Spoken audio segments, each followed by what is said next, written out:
एक दिन साहिल की सेलफोन की घंटी बजने पर जब आंचल ने उसके स्क्रीन पर रोहिणी का नाम देखा तो उसके माथे पर त्योहारी चढ़ गई। रोहिणी की महफिल में कदम रखते ही संगी साथी जो अपने दोस्त साहिल की शादी में नाच रहे थे, एक कदम वही के वही रुक गए। सभी रोहिणी के बदले रूप को देखने लगे। रोहिणी, तू ही है ना? मोहन की आंख के साथ साथ उसका मुंह भी खुला का खुला रह गया। वरमाला होने को थी। दूल्हा दुल्हन टेज पर आ चुके थे। दोस्त टेज के सामने मस्ती से नाच रहे थे।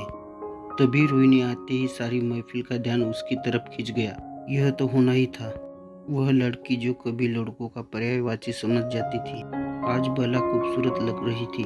गोल्डन बॉर्डर की हल्की पीली साड़ी पहनी, खुले घुघराले केसों और सुंदर गहनों से लंदी पंदी रोहिणी आज परियों को भी मात दे रही थी। रोहिणी को इस रूप में कॉलेज के किसी भी दोस्त ने आज तक इसे नहीं देखा था। अरे यार, पहले पूछ ले कहीं कोई और न हो। मनीषा ने मोहन के साथ मिलकर ठिठोई की। पूछने की कोई जरूरत नहीं, हूँ मैं ही हूँ। मैंने सोचा कि आज साहिल को दिखा दूं कि उसने क्या खोया है। रोहिणी टेज पर चढ़ती हुई बोली, पर अब तो लेट हो गई। अब क्या फायदा, साहिल दूल्हा बन चुका। मोहन के कहते ही सब हंसने लगे। हंसी खिंचाई की इस माहौल में आंचल गंभीर थी। दुल्हन बनी बेटी होने के कारण वह कुछ कह नहीं सकती थी, और साहिल को जानती भी कहाँ थी वह। यह रिश्ता माता पिता ने ढूंढा था। मेरठ के पास एक छोटे से कस्बे की लड़की दिल्ली में रहने वाला अच्छा वर मिला तो सभी की खुशी का ठिकाना नहीं रहा था।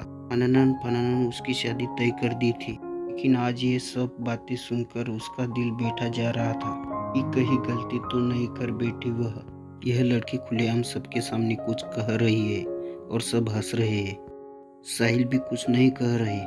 इसी बातें लड़कियों को शोभा देती है। साड़ी पहन लेने से संस्कार नहीं आ जाते।